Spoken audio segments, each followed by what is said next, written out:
সবার আগে চলুন অতিরিক্ত করা বলতে ঠিক কি বোঝায় তা বোঝার চেষ্টা করি। নিশ্চয়ই যারা সীমা অতিরিক্ত করে আল্লাহ তাদের ভালোবাসেন না।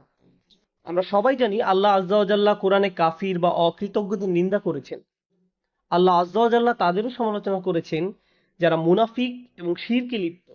কিন্তু কোরআনে ব্যাপকভাবে আলোচিত আরেকটি দল সম্পর্কে আমরা তেমন কোনো কথা বলি না। তারা হলো মুসরিফিন। প্রসঙ্গত, আপনাদের অবগতির জন্য বলছি, সহজ কথায় মুসরিফিন হলো যারা সীমার অতিরিক্ত, প্রয়োজন অতিরিক্ত বা মাত্রাতিরিক্ত কিছু করে।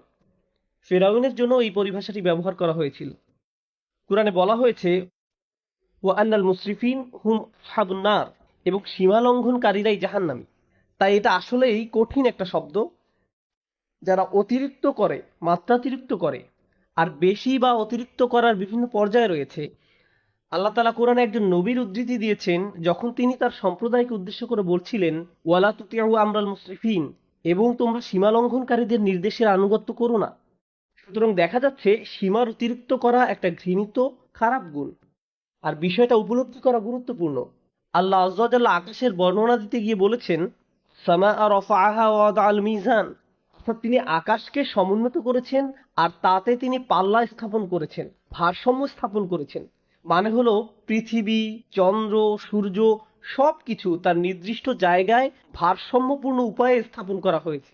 দিন রাতের সাথে ব্যালেন্স রক্ষা করে চলে। মহাকাশে যা কিছু আছে কুল্লুন ফি ফালাকি ইয়াসবাহুন, সবাই আপন আপন কক্ষপথে বিচরণ করে। এভাবেই আল্লাহ বিষয়সমূহ পছন্দ করেন। বিভিন্ন জিনিস একে অন্যের সাথে সঙ্গতি এবং ভারসাম্য বজায় রেখে চলুক। সূরা আর রহমানে আল্লাহ এই ব্যাপারটি বর্ণনা করার পর আরো যোগ করেন আল্লাহ তাতাগাউ ফিল মিজান, যাতে তোমরা ভারসাম্য লঙ্ঘন না করো, যাতে তোমরা ভারসাম্য রক্ষা করে চলো এবং কোনো কিছু সীমার অতিরিক্ত বা মাত্রাতিরিক্ত না করো। মহাকাশের সবকিছু ঠিক যেমন একটা ভারসাম্য এবং সমন্বয় বজায় রেখে চলছে, আমাদেরও সবকিছুতে ভারসাম্য বজায় রেখে চলা উচিত। আমাদের ব্যবসা বাণিজ্য, আমাদের চলাফেরা, চিন্তা পদ্ধতি সবকিছুতে ভারসাম্য রক্ষা করে চলা উচিত। সবার আগে চলুন অতিরিক্ত করা বলতে ঠিক কি বোঝায় তা বোঝার চেষ্টা করি। ইসরাফ শব্দের সাধারণ অর্থ হলো প্রয়োজনের অতিরিক্ত করা, মাত্রাতিরিক্ত করা। একটা উদাহরণ দিচ্ছি।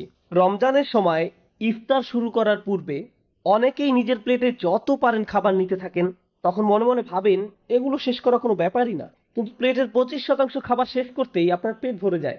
তাহলে দেখা যাচ্ছে আপনি যতটুকু খেতে পারবেন তার চেয়ে অনেক বেশি নিজের প্লেটে নিয়েছেন, কারণ আপনি ইসরাফে ভুগছেন।